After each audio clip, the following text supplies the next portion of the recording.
अस्सलामुअलैकुम विद्यार्थी मित्रों। जनाब बाबूभाई सोपारीवाला गर्ल्स प्राइमरी स्कूल आज तारीख 16/10/2020 वार शुक्रवार आज આપણે ધોરણ 7 ગણિત વિષયમાં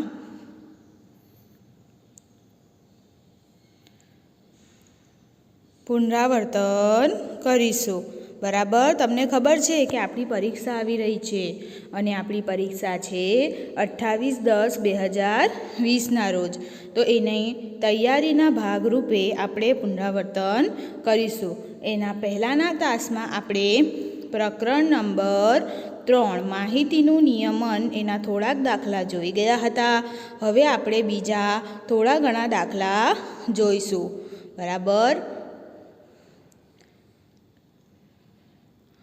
ચાલો એમાં પહેલો દાખલો। આ દાખલો તમારે વ્યવસ્થિત રીતે સમજીને તમારી નોટબુકમાં ગણવાનું રહેશે। જરૂરી નથી કે આ જ દાખલો પરીક્ષામાં પૂછાય, બરાબર, બીજા દાખલા પણ પૂછાઈ શકે છે।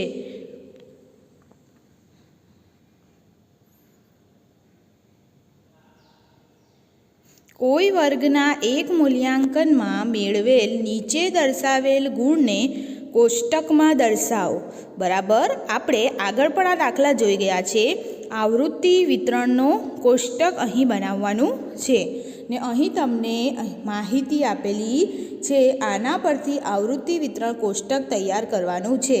તો આવૃત્તિ વિતરણ કોષ્ટકમાં અહીં ગુણ આપેલા છે। તો સૌથી પહેલી જે લાઈન આવશે એ ગુણની આવશે। તો સૌથી ઓછા ગુણ છે 1 અને સૌથી વધારે ગુણ છે 9। એટલે કોષ્ટકમાં સૌથી પહેલાં આવશે 1 2 3 4 5 6 7 8 9। હવે વચ્ચેનું આવશે આવૃત્તિ ચિહ્ન, ખબર છે ને તમને?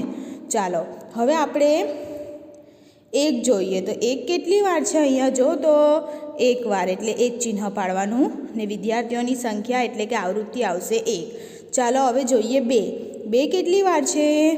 1 એટલે 1 ચિહ્ન પાડવાનું અને 2 એટલે 2 ચિહ્ન પાડવાના અને અહીંયા શું લખવાનું? 2।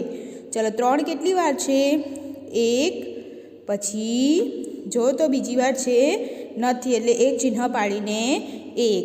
ચાલો 4 કેટલી વાર છે? 1 2 અને 3 વાર છે, એટલે 3 ચિહ્ન પાડવાના અને 3 લખવાનું। ચાલો 5 કેટલી વાર છે? ગણો તો 1 2 3 4 અને 5 કેટલી વાર છે? 5 વાર, એટલે તમને ખબર છે કે આવી રીતે 4 ઊભી લાઈન ને 1 ત્રાસી લાઈન આવશે ને અહીંયા શું લખાશે? 5। ચાલો હવે 6 કેટલી વાર છે? 1 2 3 અને 4 વાર 6 છે, એટલે 4 લાઈન પાડીને અહીંયા 4 લખવાનું। ચાલો 7 કેટલી વાર છે? 1 અને 2 વાર છે, એટલે 2 ચિહ્ન પાડીને 2 લખવાનું। ચાલો 8 કેટલી વાર છે? જો તો 8 કેટલી વાર આવશે? 1 વાર, એટલે 1 ચિહ્ન પાડીને 1 લખવાનું। 9 કેટલી વાર છે? તો 9 જે છે એ 1 જ વાર છે, એટલે 1 ચિહ્ન પાડીને 1 લખવાનું। આવી રીતે તમારે આવૃત્તિ વિતરણ કોષ્ટક તૈયાર કરવાનું રહેશે। બરાબર, અહીં પરીક્ષામાં રકમ બદલીને પણ પૂછાઈ શકે છે, તો તમારે આવી જ રીતે આવૃત્તિ વિતરણ કોષ્ટક તૈયાર કરવાનું રહેશે। ચલો એના પરથી કેટલાક સવાલ જોઈએ। સૌથી વધારે ગુણ કેટલા છે? તો કોષ્ટકમાં જો સૌથી વધારે ગુણ કેટલા છે કોષ્ટકમાં? સૌથી વધારે ગુણ છે કેટલા છે? જો તો 9 અને સૌથી ઓછા ગુણ કેટલા છે? જો સૌથી ઓછા ગુણ કેટલા છે? 1। તેથી આપણે લખી શકીએ કે સૌથી વધારે ગુણ 9 છે અને સૌથી ઓછા ગુણ 1 છે। હવે માહિતીનો વિસ્તાર આપણે આગલા તાસમાં શીખી ગયા છે। વિસ્તારનું સૂત્ર સૌથી વધુ પ્રાપ્તાંક ઓછા સૌથી ઓછું પ્રાપ્તાંક, એટલે સૌથી વધુ ગુણ ઓછા સૌથી ઓછા ગુણ। સૌથી વધુ ગુણ કેટલા છે? 9 ને સૌથી ઓછા ગુણ 1, એટલે 9 ઓછા 1 કેટલા આવશે? 8 ગુણ આવશે। સમજ પડી ને? ચાલો હવે આગળ જોઈએ। આગળ શું કીધું છે? સરાસરી સરાસરી શોધવાની છે. તમને સૂત્ર તો ખબર છે ને, ગુણનો કુલ સરવાળો છેદમાં વિદ્યાર્થીઓની સંખ્યા.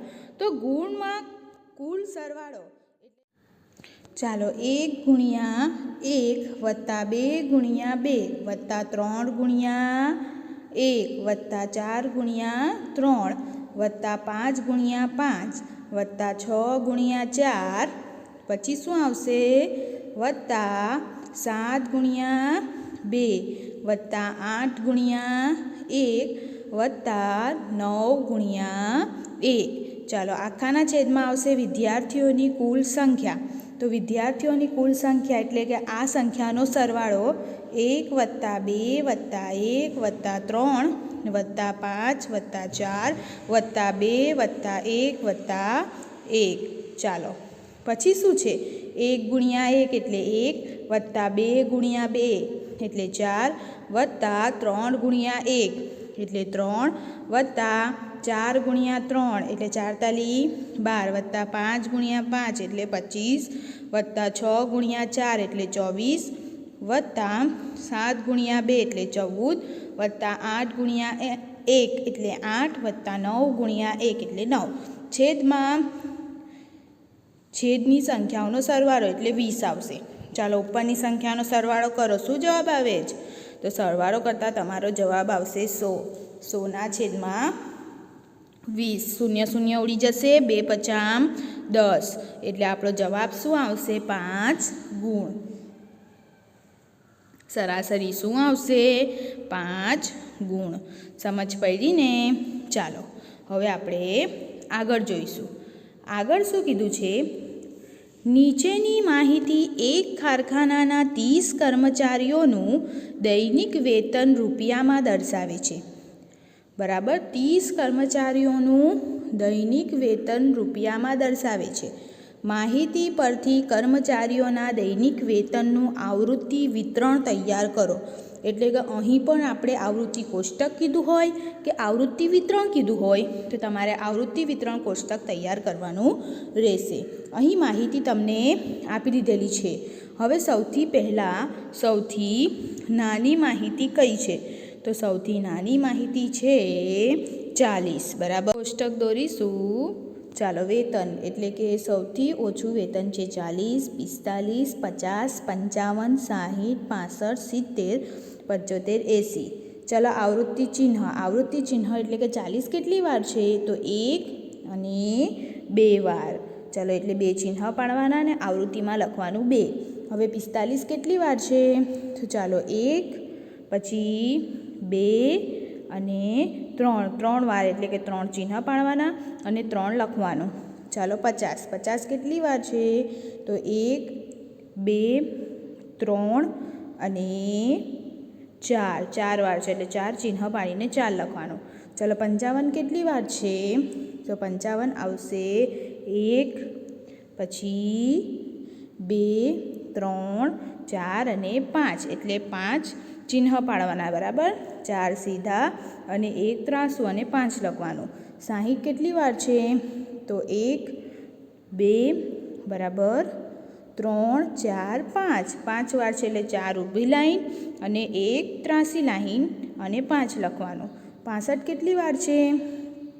તો 65 કેટલી વાર આવશે? ચાલો આપણે ગણીએ. તો 65 આવશે સૌથી પહેલાં 1 વાર, પછી 2 વાર, 3 વાર અને 4 વાર એટલે 4 લાઈન પાડવાની અને 4 લખવાનું. 70 કેટલી વાર આવશે? તો 70 આવશે અહીંયા ઉપરની લાઈનમાં 70 નથી, નીચેની લાઈનમાં જોઈએ તો 2 વાર છે. ચાલો એટલે 2 લાઈન પાડવાની અને 2 લખવાનું. 75 કેટલી વાર આવશે? 1 2 અને 3 વાર એટલે 3 લાઈન પાડીને 75 લખવાના. 80 કેટલી વાર આવશે? 1 અને 2 વાર, 2 લાઈન પાડીને 2 લખવાના. ચાલો હવે આ આવૃત્તિનો આપણે સરવાળો કરીએ. તો 2 ને 3 5, 5 ને 4 9, 9 ને 5 14, 14 ને 5 19, 19 ને 4 23, 23 ને 2 25, 25 ને 3 કેટલા આવશે? 28, 28 ને 2 30, 30 થઈ ગયું ને, બરાબર. આવી રીતે કોઈ પણ રકમ આપેલી હોય તો તમારે વ્યવસ્થિત રીતે આવૃત્તિ વિતરણ કોષ્ટક તૈયાર કરવાનું રહેશે. સમજ પડી ને? ચાલો હવે આપણે આગળ જોઈશું. આગળ આપેલું છે આલેખ, બરાબર. આપણે આલેખ વિશે શીખી ગયા ને. અર્ચિત પોથીમાં પણ આપણે ઘણા બધા આલેખ જોયા. તો આ આલેખ પણ તમારી પાસે અર્ચિત પોથી હશે, એમાં તમારે વ્યવસ્થિત રીતે આલેખ દોરવાનું રહેશે સમજીને.